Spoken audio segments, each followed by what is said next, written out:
My wife has redefined our relationship by friend-zoning me and expressing a desire for our bond to remain solely as a platonic companionship, leaving me unsure of where we stand. My wife 35F and I 35M have been married for 15 years and we've been together for 20 years. We have 2 kids 12, 14 we absolutely adore and work tirelessly to provide the best possible life for them. For the past 3 years, things have been somewhat bumpy. I understand that our kids are at an age where they require a ton of our attention and resources with school, band, club sports and other extracurriculars, and I'm aware of the physical and emotional toll that can have on marriages. However, for these past 3 years, my wife and I have had very little intimacy and very little sex, and we've been trying very hard to work on that aspect of our relationship. This past year has been the most difficult, and by far the darkest year in our marriage. We didn't talk very much, we essentially became roommates co-parenting our kids under the same roof. It was very depressing and very demoralizing. It was to the point where we began contemplating divorce and it became very dark and gloomy in the household, because of that. We began seeking help with both individualized therapy and couples therapy, and it seems to have helped some. Little by little we started to get along and started to have deeper conversations about what our marriage looks like and what we would love for it to look like. This is where it gets tough. As time passed, my wife started to tell me she no longer was in love with me and that she only saw me as a best friend, that she only loved me in a very platonic way. And this was one of the main reasons she didn't have any desire for intimacy and let alone sex. This was very shocking to me and quite frankly, I was devastated. I became angry and depressed and I couldn't fathom the thought that I was no longer wanted or desired by the person I felt completely in love with. Things began to deteriorate again, and not long after, we were back to square one. I sat down with her one afternoon and had a heart-to-heart and began to ask questions about where the root of this problem lies, and her answer was, I don't know. And that I have built up resentment towards you, but I don't know where it stems from, as you can imagine. This provides very little to no insight into how to approach this. I'm puzzled. I'm frustrated, and I do not know what to do at this point. Currently, we've arrived at a place where she says that she has no sex drive and no desire for intimacy or connection. She says that all she wants is simply companionship. Which basically means our co-parenting roommate dynamic. I asked her what I could possibly do, or what is it about me that is so unattractive or undesirable, and her response is always, I don't know. She stated that she does love me, but it's not the same. That she has been feeling disconnected for years, and that our marriage just takes up too much work. Her focus is only the children for now, and that my co-parenting contributions are meaningful to her in our home. I'm at a loss and I'm mainly venting about my frustration. It's tough to realize that the person you love has no feelings for you. I feel like at this point I'm only here to contribute financially and as a parent.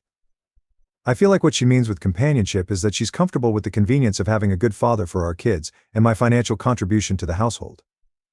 In regard to intimacy and/or sex, she basically told me that it's not something she's interested in or wants at this time. She mentioned that the only way to get to a point for any of that is to be intoxicated, which I believe is incredibly awful and very wrong. I told her I do not think forcing herself to have sex or be intimate by drinking or smoking is good, and I declined to be a part of that, which to my surprise, it upset her and made her more distant. We're both extremely honest and transparent. We've never cheated on each other and we are always free to look through each other's phones, emails, socials, etc. And we hardly ever do. I asked her if there was someone else and she declined. Honestly, I believe her. We then peacefully went through each other's things and as expected, it was clean. We've always been very forward, even with the hard topics, so I don't smell nor feel any foul play or infidelity. Am I wrong for declining to only be intimate or have sex when she's intoxicated? I'm firm on my stance of not partaking in this only when I'm high or drunk sex, because it doesn't sit well with me. I do not know how to help our situation, and I'm starting to become a bit anxious and desperate. We're both fairly young and healthy individuals and good looking. We both have good standing careers and are good parents. I'm just not sure how our lives could have driven us to this point. I'd love some outside perspective on this matter and some insight on how to address something like this. It feels so awful to be unwanted and undesired by my own spouse. I hate it. My wife of 15 years is no longer in love with me, and doesn't know way, and now says she can only have sex while intoxicated or I need to settle for a platonic sexless marriage, and she doesn't know why that is, but it is what it is and I'm in need of insight or advice. Comment 1. It's tough when you're giving her all and she's unsure about her feelings, but it's important to prioritize your emotional well-being too. Comment 2. You're right to set boundaries about intimacy. A healthy relationship needs both emotional and physical connection without relying on substances. Update 1. I wanted to give you guys an update of how the therapy session with my wife went this week. Not sure if this is helpful or not, but I took many of the responses, comments, suggestions from my initial post and put together some things I wanted to discuss with our couples therapist to help us navigate some of the core issues that may be affecting this situation. One of the main things that is the buzzword of this has been the term resentment, and it has been really eating me up inside, knowing my wife keeps telling me she doesn't know why she's resentful, or doesn't know why this is affecting her emotionally, mentally. I brought this up with our therapist once again and resurfaced the conversation about being married for so long, 15 years, and being together since we are 14 years old. Our long history of growing up and how having children when she was 19 years old, me 20, significantly changed the trajectory of our lives. We experienced severe poverty and many hardships in the process, and we essentially had zero social life for the past 10 years because we were so busy raising babies, 2 kids now ages 12, 14. She followed up with tons of questions directly mostly at my wife about her feelings towards this, and 90% of the responses were very our kids focused. It definitely felt like she was afraid of saying yes, it sucked. Because she would feel guilt or shame because it would imply she regrets the kids. I mentioned this in the session, and the therapist encouraged her to look at this outside of the lens of being a mother, and to try to view it a bit more selfishly and individually, and it was very eye-opening. My wife mentioned that she was very frustrated with the fact that we did miss out on many things in life. She also was very clear in saying, I do not think I missed out on other partners or dating or partying, but I certainly lost all my friends. This was huge because one of the big pieces that has caused a strain in our lives is how siloed and isolated we've been, again busy raising kids. I followed up by reminding her that it's important to have good friends and to make time for herself and her friendships. For the past 3 years, we've had multiple conversations about friends and how it is important to have them in life. Especially when you have similar peers that can help in many areas of life that perhaps we have no experience navigating, and even simply for enjoyment. It has always been something my wife avoids, even though she's always been someone who needs that external stimuli. The main reason for her not investing in friends or even herself has always been the kids. Like I mentioned earlier in this post, 90% of the answers have to relate to the kids to some degree. At this point in our session, I started to feel like there was a common denominator: the kids, and most of the frustrations and problems she was experiencing. So I simply asked her, do you think you may be upset at me because I'm responsible for these kids in the sense that I got you pregnant so young I wasn't ready? But she said that she was upset at me for that. She also followed up with the fact that she knows that's unreasonable because it takes 2 to tango. I did feel like it was progress, because it kind of gave us something to work on and help alleviate some of these burdens. So we agreed to invest more time in nurturing good friendships both together and individually. Towards the end of the session, we began to discuss what actionable items we would take from this session. At this point, it was still all very ambiguous and blurry as to what the outcomes were. I was very direct and very forward in asking my wife what her plan is moving forward. Note, I had decided prior to the session that should my wife say the same thing about being a co-parenting roommate, that I would take the 180 approach and essentially do me. She started basically saying the same thing. That she doesn't have any desire to be intimate or sexual with me as of now, and that she loves me immensely, and she feels bad for not being there for me, as mentioned in my first post. I also brought up the brief swinging that happened, to which for the 50th time said it wasn't a problem. I agree with her on this. This was something that was a mechanical approach for a solution to a problem that was very much inexistent when we tried this. We both really have no issue to this. We know it happened, we tried it, and mutually stopped and turned the page. I also brought up other life events that may cause resentment, and really we ended up not getting anywhere else as far as the root for resentment, which was discouraging. I then basically expressed to my wife that I will not be okay with that arrangement. I told her that I've really done everything I can and that this issue really has reached a point where it has nothing to do with me or require me to do anything that I'm currently not doing. I was very direct in saying that I will not be accepting this dynamic, and that I need to be with someone who is actively involved in our marriage, works towards resolutions, and is very much interested in maintaining an active intimacy and sexual relationship. I expressed how I am not going to be a convenience, and that there was more to life than being roommates and co-parents. I made sure she knows I love her dearly, and that I do want this to work for the better. I also told her that I'm fully committed to this marriage so long as she is as well. And that is, she wasn't. It's okay, however, I will not be a part of something where these efforts are not reciprocated. I told her I have no plans of leaving, and I do not want a divorce. However, I made it clear that if this dynamic continues, that divorce will be the only outcome. Of course, tears were involved, and it was a very bleak and sad ending to the session. Still, nothing was said, and I walked out very discouraged and very determined to start working on the 180 as soon as we left the room. It's painful and very difficult because much of the 180 requires you to be very short and cold and transactional. The saddest part is realizing This dynamic already is very cold and transactional. Here is where it gets very interesting. I started working on implementing many of the 180 recommendations that same day. I mentioned to my wife that, hey, things are going to be a bit different moving forward. I'm going to honor her roommate co-parent dynamic without reproach, and that it should be no mistake that I am not happy here and I am never going to be okay with it, but I am done working on it if she wasn't going to work on it. She agreed and went to bed. I started to build distance and started to basically focus on myself. Very short and transactional. She asked for help on some of her personal things, to which I declined, and it really shocked her. She was upset, saying I was being petulant. I explained to her that she is now fully in charge of her own life and her own issues. We didn't talk all day and we only spoke when necessary. Few days I keep this going and she's very visibly upset and stressed. I typically react to that with gestures of help or nurturing, but I didn't this time. That night she was crying, telling me she's stressed and she thinks something is wrong with me because I'm indifferent. I simply listened. Then I told her that this is the dynamic she proposed and that I'm simply much like her, taking care of myself and focusing on myself. I'm not going to lie. It has been very hard to be cold and distant because, as I mentioned before, I love her and I wish I could hold her and love on her. However, I know this is somewhat manipulative in a way, just to get her way and still keep me in the friend zone. So I've been staying the course. We're now going on a week of this 180, and let's just say, there has been many changes on her side. I think she is starting to realize there is more to me than just friends and co-parenting. I sent her a text a few days ago essentially itemizing bills and separating the financial responsibilities 50/50, and she lost her shit.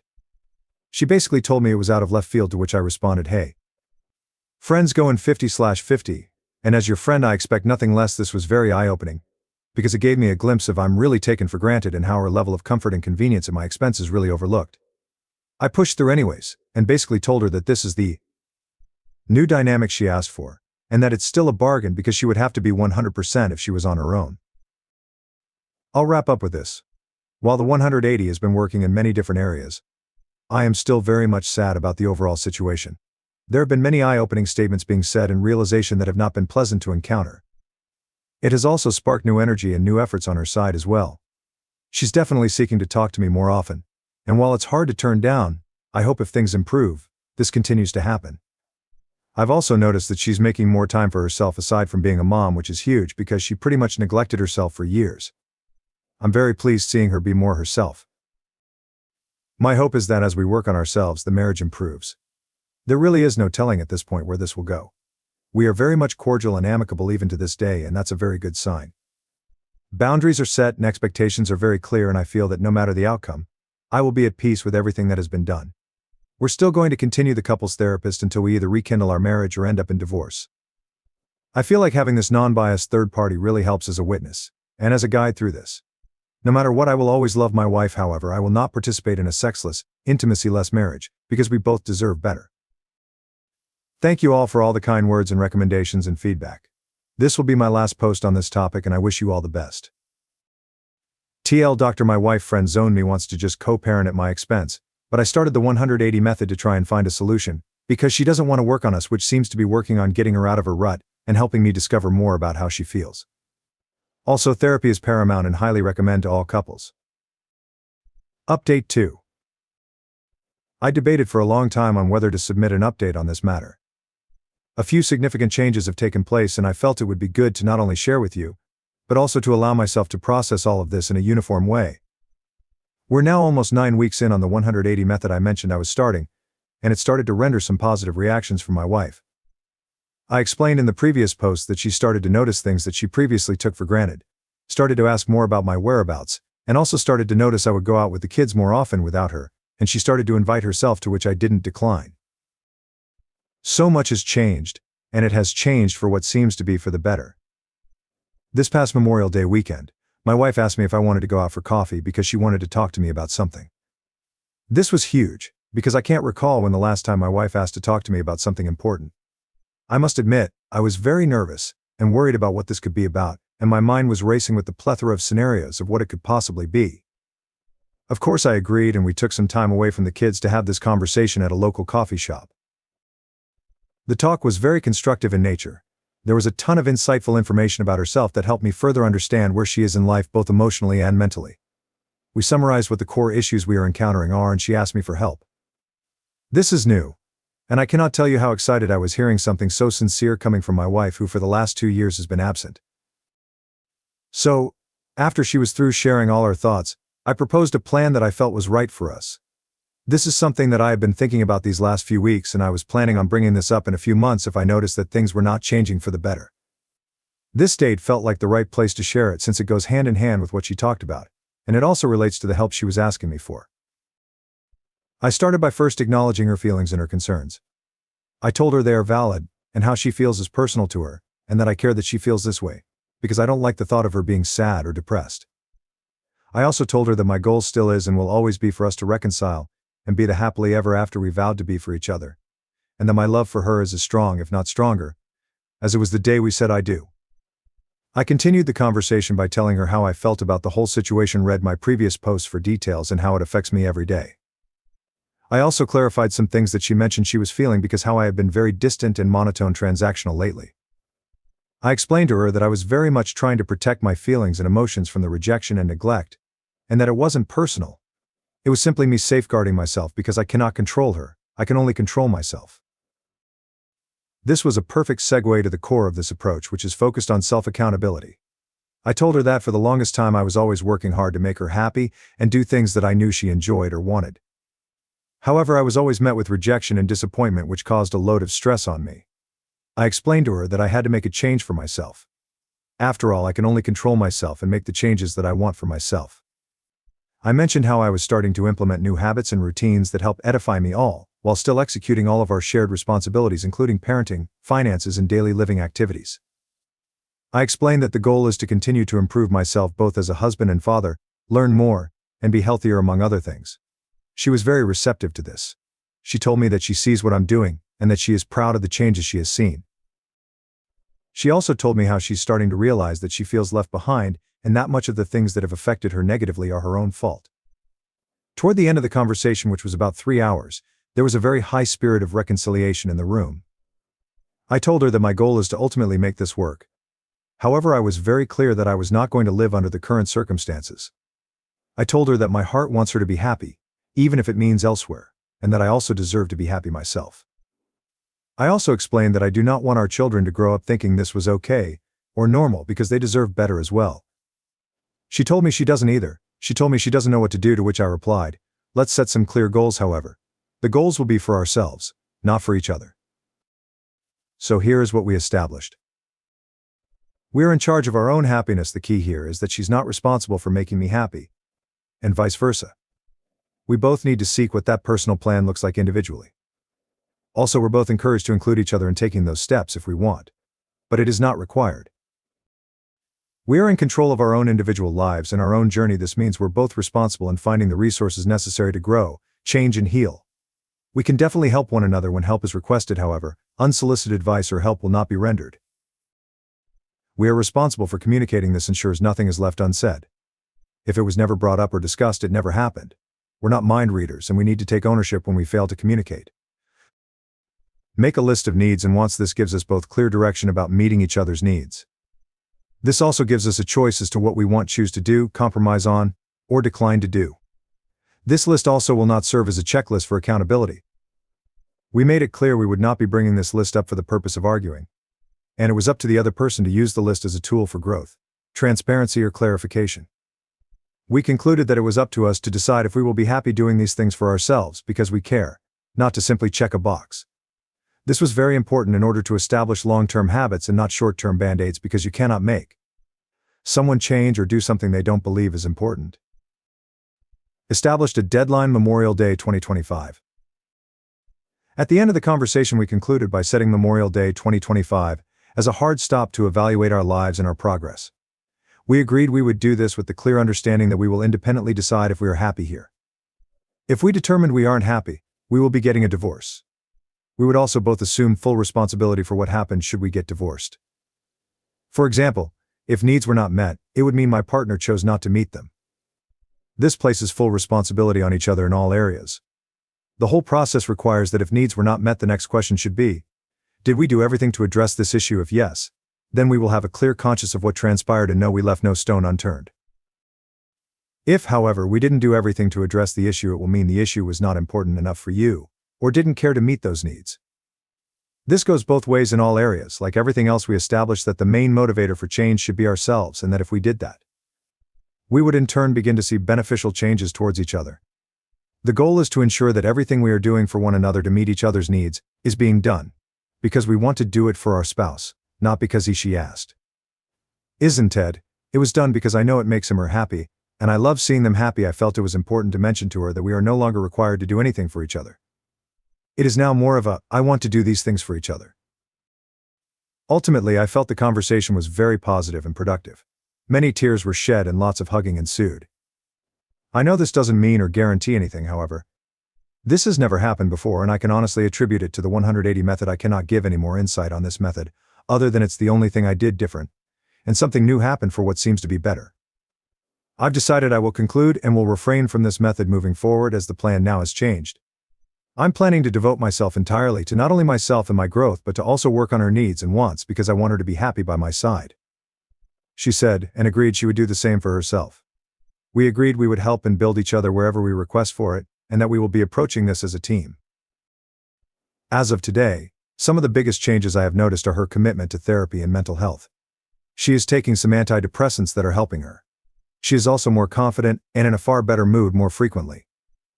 We have started to explore more ways of intimacy in multiple areas such as physical touch and words of affirmation. Sex is starting to make an appearance, which is exciting. Side note, sex was very awkward to start when you've been abstinent for so long. We've also started to work out together, which is great, and have lost weight, which is also very exciting.